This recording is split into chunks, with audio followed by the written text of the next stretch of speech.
बिजली की गड़गड़ाहट के साथ तेज बारिश हो रही थी। उस बारिश में सुनील अपने घर के लिए निकल रहा था। इस बार की दिवाली वह अपने घर में मनाना चाहता था। वह ट्रेन में बैठकर अपने घर वालों के साथ समय बिताने की सोच रहा था और सोचते सोचते उसकी आंख लग जाती है। और जब उसकी आंखें खुलती हैं तब वह खुद को एक स्टेशन पर पाता है। स्टेशन पर ना तो स्टेशन का नाम था और ना ही वहां पर कोई इंसान दिख रहा था। ये सब देखकर सुनील थोड़ा हैरान होता है और खुद से बोलता है, अरे ये कैसा स्टेशन है, यहाँ पर तो कोई भी नहीं है। सुनील अपने मन में ये बातें सोचते हुए बाहर की तरफ निकल जाता है, जहां वह देखता है कि तेज बारिश हो रही है और उसे किसी जानवर की आवाज आ रही है। वह गौर से उस आवाज को सुनने लगा और धीरे धीरे उस जानवर की आवाज साफ होती गई। वह किसी भेड़िए की आवाज थी। सुनील बहुत ही डर जाता है और हिम्मत करके आगे की तरफ निकलने लगता है कि तभी उसे एक बार फिर किसी की आवाज आती है। लेकिन इस बार उसके कानों तक किसी जानवर या किसी की आवाज नहीं, बल्कि ऐसी आवाज थी जैसे कि कोई किसी का कच्चा मांस चबा चबा कर खा रहा हो। सुनील पसीने से भीग गया था और वो आगे चलता कि तभी उसके सामने एक औरत जो कि उल्टी हो रखी थी, अचानक ही सुनील के सामने आ जाती है। उस औरत के चेहरे पर भयानक नाखून के निशान, आंखें काली और चेहरा पीला पड़ा हुआ था। ये देखकर सुनील के हाथ पैर बिल्कुल ठंडे पड़ गए थे। सुनील ये देखकर भागने ही वाला था कि तभी वह पिशाचनी अचानक ही सीधे होकर उसके सामने आ जाती है और उससे बोलती है, तू कहाँ भाग रहा है सुनील? तुम कौन हो और मेरे पीछे क्यों पड़ी हो? तुम गांव जा रहे हो ना? आओ मैं तुम्हें गांव की जन्नत दिखाऊंगी। इतना कहकर वो पिशाचनी एक झटके से सुनील की गर्दन पर चढ़ जाती है और उसकी गर्दन से खून चूसने लगती है। और थोड़ी देर बाद वह रक्त पिशाचनी उसका खून पीने के बाद उसके शरीर को बड़े ही चाव से चबाने लगती है। ऐसे ही अब सुबह होने वाली थी और वह रक्त पिशाचनी सुबह की पहली किरण पड़ने से पहले ही वहां से गायब हो जाती है। और कुछ समय बाद जैसे ही सुबह होती है कि तभी वहां से गुजरने वाले लोग उस इंसान की भयानक मौत देखकर आपस में बात करते हुए बोलते हैं, इस रास्ते एक इंसान की और मौत हो गई। पता नहीं वो रक्त पिशाचनी और कितने लोगों को मारेगी। हाँ भैया, तुम बिल्कुल सही बोल रहे हो। पता नहीं आखिर इस रास्ते और कितने लोगों की मौत होगी। इस रास्ते पर और कितने लोग अपनी जान गंवाएंगे। वो लोग इतनी बातें करके वहां से चले जाते हैं और कुछ समय बाद एक बार फिर रात हो जाती है।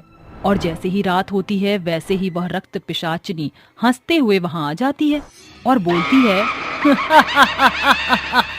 मैं जब तक यहाँ हूँ तब तक मैं किसी को भी जिंदा नहीं छोड़ूंगी। मैं सभी का खून पी लूंगी और अपनी शक्तियां बढ़ाऊंगी। इतना कहकर वो एक झटके से गायब हो जाती है और कुछ समय बाद वहां पर एक रोहित नाम का लड़का आता है।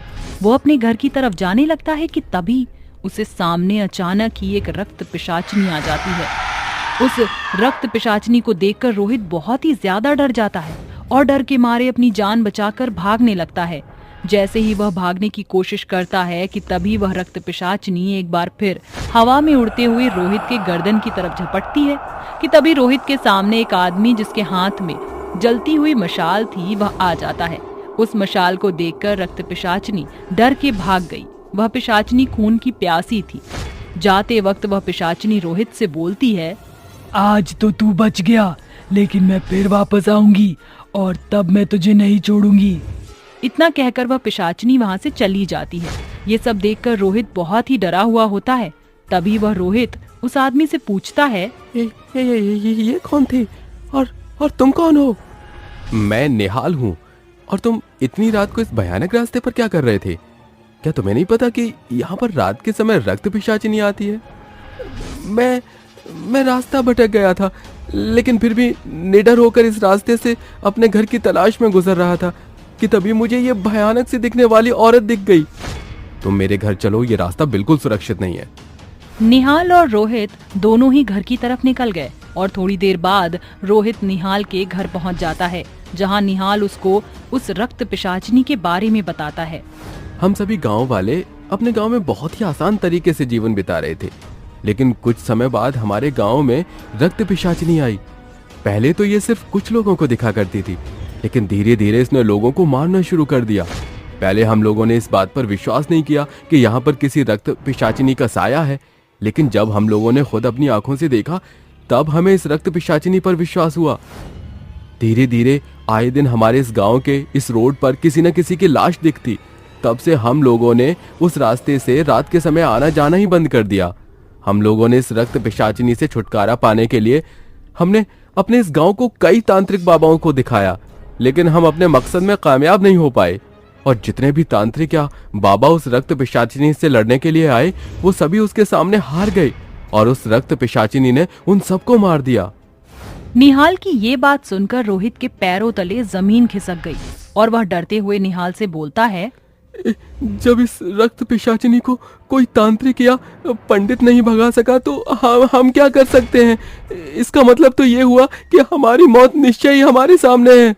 निहाल और रोहित आपस में बात कर ही रहे थे कि तभी उनके घर की लाइट चली जाती है और ये देखकर निहाल और रोहित दोनों ही डर जाते हैं कि तभी उन्हें दो लाल आंखें चमकती हुई नजर आती हैं और थोड़ी देर बाद अचानक ही वह पिशाचिनी उनके सामने आ जाती है और हंसते हुए बोलती है,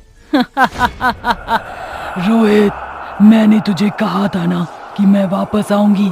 देख, तेरी मौत तेरे सामने खड़ी है। और निहाल, तू भी इसके साथ साथ मरेगा। तेरी इतनी हिम्मत कि तूने मुझसे मेरा शिकार दूर किया। अब तू भी नहीं बचेगा। तुम्हें मेरा नाम कैसे पता है? तू ये कैसे बोल रहा है कि मैं एक पिशाचिनी हूँ? इस पिशाचिनी से आज तक कोई नहीं जीत पाया है। इसको जिसने भी खत्म करने का सोचा है वह खुद खत्म हो चुका है। मैं इतनी ताकतवर हूँ कि मैं इस दुनिया को अपने काबू में कर सकती हूँ। तुम हम लोगों को छोड़ दो, क्यों हमारी जान के पीछे पड़ी हो? तुम एक रक्त पिशाचिनी के सामने गिड़गिड़ा रहे हो। मैं एक रक्त पिशाचिनी हूँ। मैंने आज तक किसी पर रहम नहीं दिखाया, तो तुम किस खेत की मूली हो? इतना कहकर पिशाचिनी रोहित के गर्दन पर काट लेती है और उसका खून पीने लगती है। ये सब देखकर निहाल भागने लगता है और उसको भागता हुआ देख पिशाचिनी दौड़ती हुई निहाल को भी मार देती है और बड़े आराम से उन दोनों का मांस चबा चबा कर खाती है और वहां से गायब हो जाती है। ऐसा माना जाता है कि आज भी उस सुनसान रोड पर उस रक्त पिशाचिनी का साया घूम रहा है।